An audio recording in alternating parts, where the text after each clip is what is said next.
Chapter 266. 1. Wear away the eternal saber in your heart. On the surface of the sea above the flood dragon trench, Chen Ping'an dazedly stared at the swordsman in azure who was claiming to be his senior brother.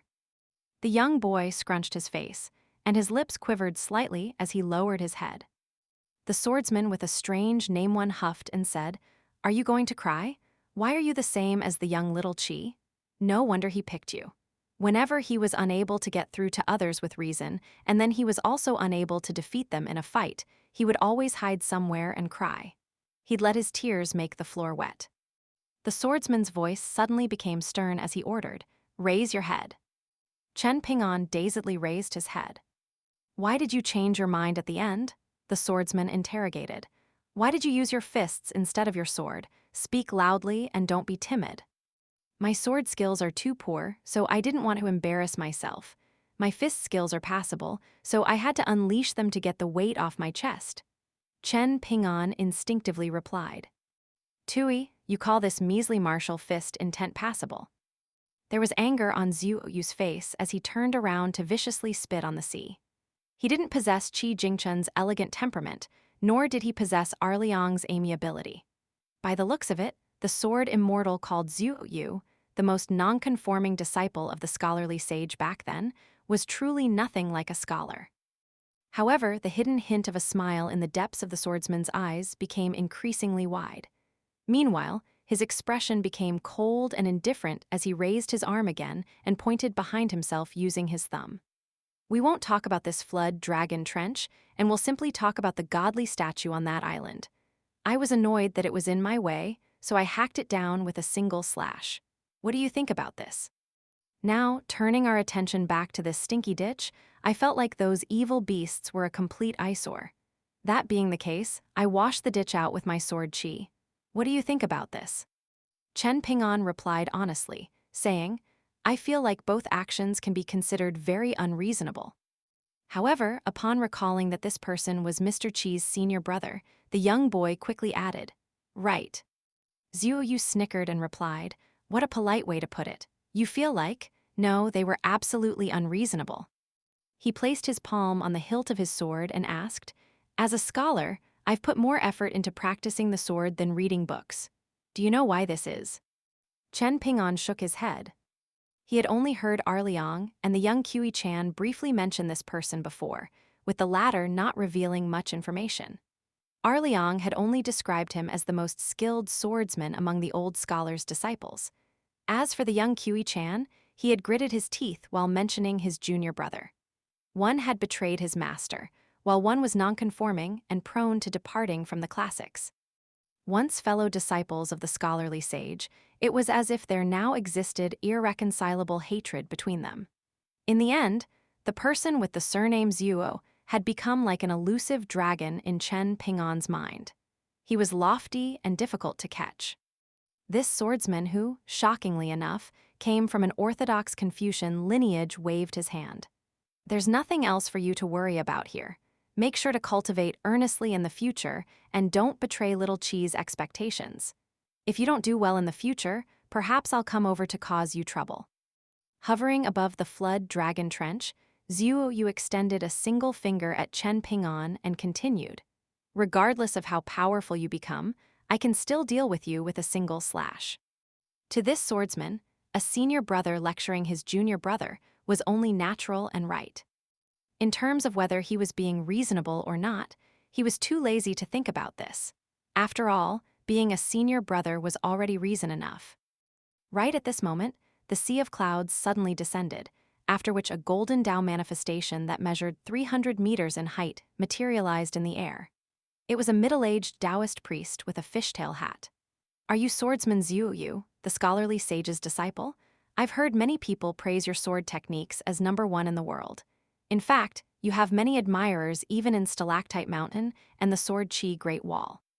The swordsman in azure looked up and asked, "Judging from your tone, you're unwilling to accept this." The tall and sturdy Taoist laughed heartily and replied, "It doesn't matter to me at all what your sword techniques are ranked. I'm here simply because you rub me up the wrong way. How about it? Why don't we find a place to have a hearty fight?" Zhu Yu smiled faintly and replied, "Stinky Taoist priest, you're inferior in all areas and only your fortune is better than mine, what with you having the Tao ancestor's second disciple as your teacher. My teacher can't compare, and he only knows how to run his mouth. However, regardless of how my teacher is weaker than your teacher in so many areas, there is one area where he's stronger. That is, the old scholar has me as his disciple. As for you and all of the second disciple's students, you people are." The swordsman in azure raised a finger high in the air and gently wagged it back and forth. "No good." He didn't stop there, and he looked up and continued. "For example, what does it matter that you've summoned such a large Tao manifestation? Before my sword is this not as fragile as straw." Before Zhuo Yu finished his sentence, towering waves of more than 300 meters in height suddenly erupted above the sea. At the same time, a majestic burst of sword chi that was even wider than Osmanthus Island soared into the sky like a column of light, forcefully shattering the giant golden Tao manifestation in an instant. The small boat under Chen Ping'an's feet was also affected, violently rocking back and forth with the tumultuous waves. The young boy turned around to gaze at the formidable burst of snow-white sword chi. In the past, he had felt like wind snow temples. Wei Jin had already unleashed the pinnacle flying sword strike in the world, when shattering the night sky barrier of the female ghost in the bright red wedding dress.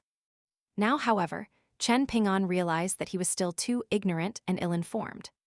The golden Tao manifestation was directly shattered, yet the Taoist priest's voice was still as deep and full as a large bell as he suggested, "I'm not willing to take any advantage over you.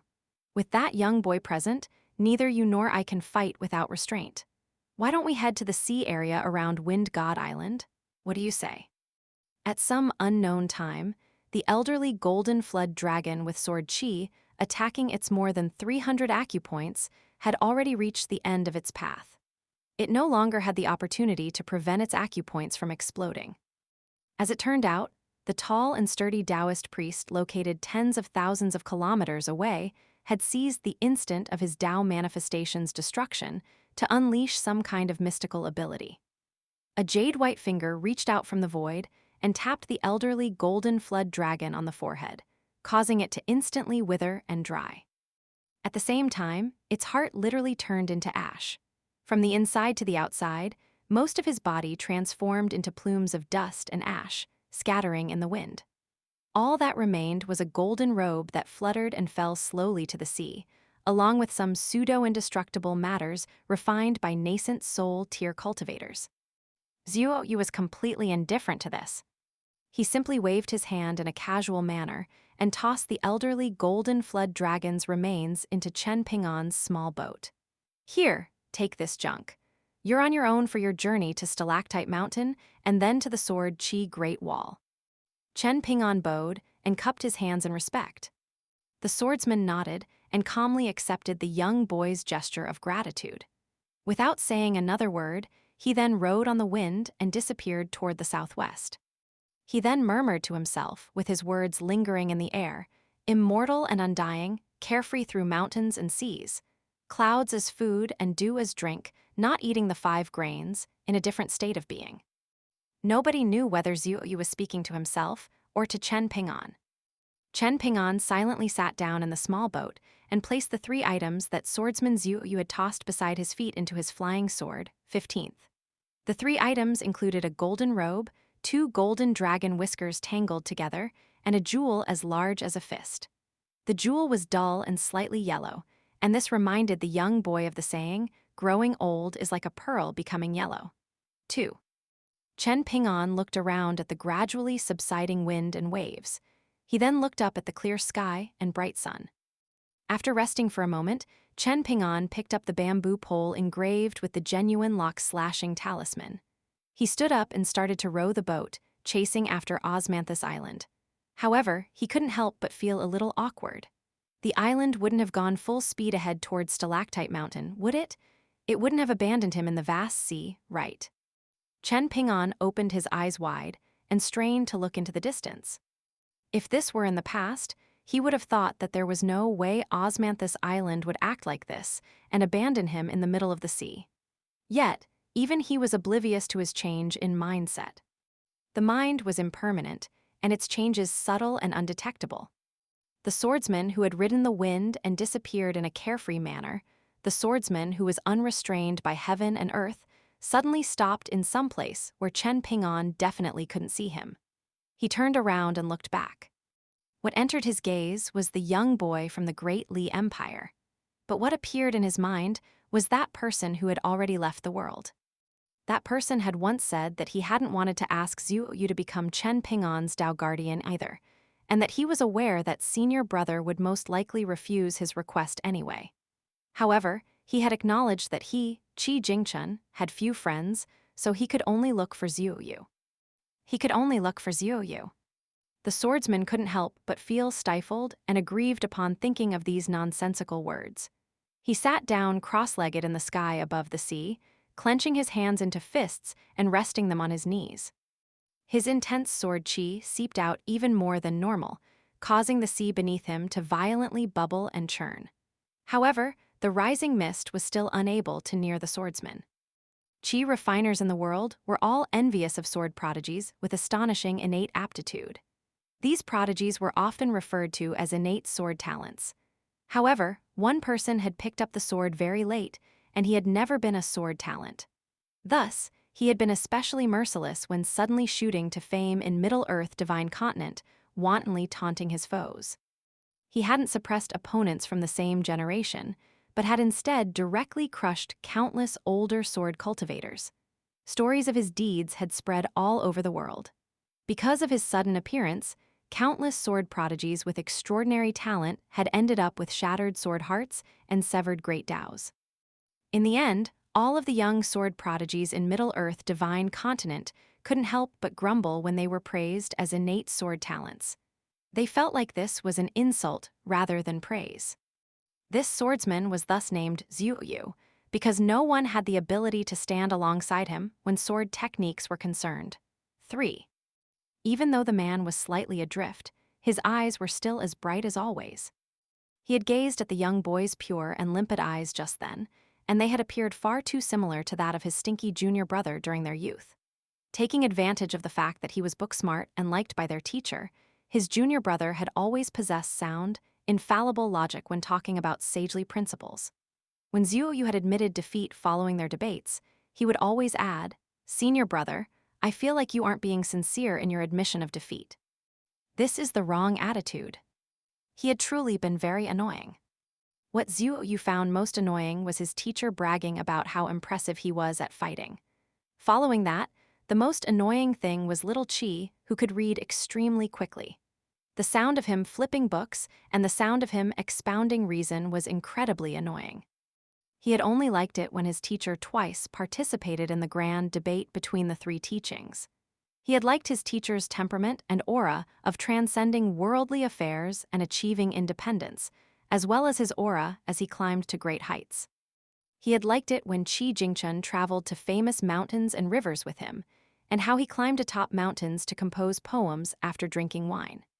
At these times, he had felt like no matter how tall a mountain was, no matter how many tens of thousands of meters it soared into the sky, it couldn't possibly be loftier than this person's knowledge.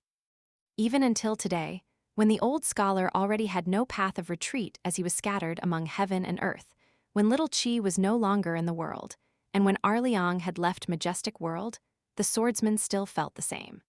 Regardless of whether it was his teacher or little Qi, or even Liang who was seemingly carefree, they were all living in a very tiring manner. This was unlike him. This was because he, Zhu Yu, could never be bothered speaking reason with others. If he couldn't defeat others in a fight, then speaking reason with them would be useless. If he could defeat others in a fight, then what was the point of speaking reason with them? Having a sword was enough. Zhu Yu sighed and stood up, continuing his journey to Wind God Island in the southwest. He felt like some words were too dramatic, so he had been too lazy to say these as well. Junior brother, you definitely have to travel around the world and see more of it for little Qi. If you get the opportunity in the future, you should travel to the other worlds and journey all across them too. Little Qi never left Majestic World when he was still alive. However, among the three disciples, he was the one who yearned to travel the most.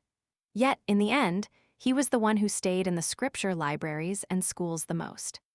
I'm well aware of how many times little Chi cried. This is because I was always the one who beat him to tears during our youth. I couldn't help it. I couldn't win using reason, but he couldn't win in a fight. Young boy, can you imagine what your Mr. Chi looked like when he was crying pitifully? The swordsman laughed heartily as he pushed his sword out of its scabbard. Regardless of their size, the dozens of islands nearby were all split into two. The mortal world was boring. Only fighting could interest you ever so slightly. 1. The name Zhu literally means left and right. 2. This means to lose value as one grows older. 3. This is a version of the idiom Wu Chu Kai Yu, meaning cannot appear on someone's right. Traditionally, the one standing on the right is more respected, and the actual meaning of the idiom is that one is unsurpassed, because no one is good enough to stand on their right.